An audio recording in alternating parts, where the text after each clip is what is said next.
bozkırların derinliklerinden yükselen bir çığlık dünyayı sarsacaktı. Bir avuç çoban çocuğu kısa sürede dünyanın en büyük imparatorluğunu kuracak ve kanlı bir miras bırakacaktı. Tarihin en büyük imparatorluklarından biri olan Moğol İmparatorluğu kısa sürede dünyanın dört bir yanına yayılarak çağın dengelerini altüst etti. Tarihin sayfalarında altın harflerle yazılan bu destanın kahramanı Cengiz Han'dı. Ancak bu zaferlerin ardında yatan kanlı katliamlar ve yıkımlar Moğol İmparatorluğu'nun tartışmalı bir miras bırakmasına neden oldu.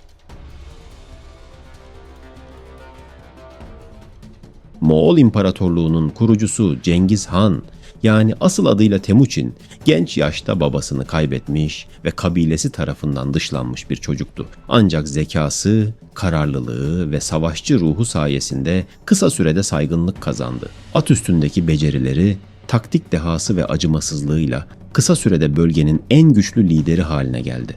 Birbirleriyle sürekli savaş halinde olan Moğol kabilelerini bir araya getirerek güçlü bir ordu oluşturdu. Moğol ordusu, okçuluktaki ustalığı, atlı savaşlardaki çevikliği ve disiplinli yapısıyla düşmanları için bir korku unsuruydu. 1206 yılında yapılan kurultayda tüm Moğol kabilelerinin lideri ilan edildi ve Cengiz Han unvanını aldı. Moğol İmparatorluğu bir devlet olarak gerçek oluşumunu ancak Uygurların tam katılımıyla sağlamıştır. Moğol İmparatorluğu'nun ilk öğretmenleri ve ilk memurları Uygurlar olmuştur. Uygurlar yerleşik yaşama geçmişler, edebiyat, sanat açısından olduğu kadar ticaret açısından da parlak bir uygarlığa sahiplerdi. Bu nedenle bir devlet yönetimi için ne gerekiyorsa onu biliyor ve uyguluyorlardı. Cengiz Han fetihlerine öncelikle komşu Türk devletlerine karşı başladı. Karahıtaylar, Naymanlar ve Kereitler gibi güçlü rakipleri yenerek Orta Asya'da hakimiyet kurdu. Ardından Büyük İpek Yolu üzerindeki zengin şehirleri ele geçirmek için Harezmşahlı Devleti'ne yöneldi. Bu savaşlar sonucunda Orta Asya, İran ve Kafkasya Moğol hakimiyeti altına girdi. Moğolların Avrupa'ya ilk büyük akınları ise 1223 yılında Rus prenslikleri üzerinde gerçekleştirildi. Kalka Nehri Savaşı'nda Ruslar ağır bir yenilgi alsa da Moğollar Avrupa'nın derinliklerine ilerleyemediler. Cengiz Han, Tangut Krallığı üzerine sefer hazırlığında iken av sırasından atından düştü.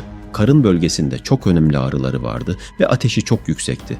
Oğulları ve komutanları seferin iptal edilmesi önerisini kabul ettiler. Ancak Cengiz Han, "Eğer geri çekilirsek Tangutlar korktuğumuzu düşünür," diyerek karşı çıktı. Ve sefer başladı. Moğol ordusu bölgeyi öyle kötü yıkıp yağmalamıştı ki Tangut Kralı barış istemek zorunda kalmıştı ama Cengiz Han'ın huzuruna çıkarılmadı. Yalnızca otağının önüne gitmesine izin verildi. Cengiz Han 1227 yılının Ağustos ayının ortalarında ölmüştür.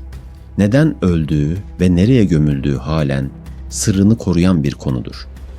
Cengiz Han'ın ölümüyle birlikte imparatorluk oğulları arasında bölündü. Ancak Ögeday Han, Hülagü Han ve Kubilay Han gibi bir yetenekli komutanlar sayesinde Moğol hakimiyeti Çin, Orta Doğu ve Avrupa'nın büyük bir kısmına yayıldı. Moğol istilası sadece siyasi ve askeri bir olay değil, aynı zamanda kültürel ve ekonomik bir dönüm noktasıydı. İpek Yolu yeniden canlandı, farklı kültürler arasında etkileşim arttı. Ancak bu gelişmeler kıyımlara, hastalıklara ve yıkımlara da yol açtı. Moğol İmparatorluğu Cengiz Han'ın ölümünden sonra oğulları arasında bölündü ve iç savaşlar yaşandı. Zayıflayan imparatorluk sonunda dağıldı. Moğol İmparatorluğu'nun ihtişamlı yükselişi ve acımasız çöküşü yüzyıllar boyunca tarihçilerin ve meraklıların ilgisini çekmeye devam ediyor. Ancak Moğolların mirası sadece tarih kitaplarında kalmadı. Günümüz Moğolistan halkı bu büyük imparatorluğun torunları olarak hem gurur duydukları hem de mücadele ettikleri bir geçmişe sahipler. Moğolistan coğrafi konumu nedeniyle Rusya ve Çin gibi iki büyük güç arasında sıkışmış durumda. Bu durum ülkenin siyasetini ve ekonomisini derinden etkiliyor. Sovyetler Birliği'nin dağılmasıyla bağımsızlığını kazanan Moğolistan, demokratik bir geçiş süreci yaşasa da siyasi istikrarı tam olarak sağlayamadı. Ekonomisi ise ağırlıklı olarak tarım ve hayvancılığa dayanıyor ve doğal kaynakların sömürülmesine açık bir yapıya sahip. Moğolistan halkı atalarının büyük imparatorluğunu kurma hayaliyle yaşıyor. Ancak modern dünyanın zorluklarıyla mücadele etmek zorunda kalıyorlar. Çevre sorunları, iklim değişikliği ve kuraklık gibi küresel sorunlar Moğolistan'ı yakından etkiliyor. Ayrıca genç nüfusun göçü ve kültürel kimliğin korunması gibi sorunlar da ülkenin geleceği için önemli birer tehdit oluşturuyor. Moğollar geçmişlerinin gururunu taşıyarak geleceğe umutla bakıyorlar. Turistlerin ilgisini çeken tarihi ve kültürel miraslarını korumaya çalışırken, aynı zamanda modern dünyanın gerektirdiği değişimlere ayak uydurmaya çalışıyorlar. Moğol atlı sporları, geleneksel müzik ve danslar gibi kültürel değerlerini yaşatmak için çaba gösteriyorlar. Moğollardan bahsetmişken şamanizme değinmemek olmaz. Şamanizm, Moğol kültürü için büyük önem taşıyan bir inanç sistemiydi. Şamanlar, ruhlarla iletişim kurabilen ve hastalıkları tedavi edebilen kutsal kişiler olarak kabul edilirdi.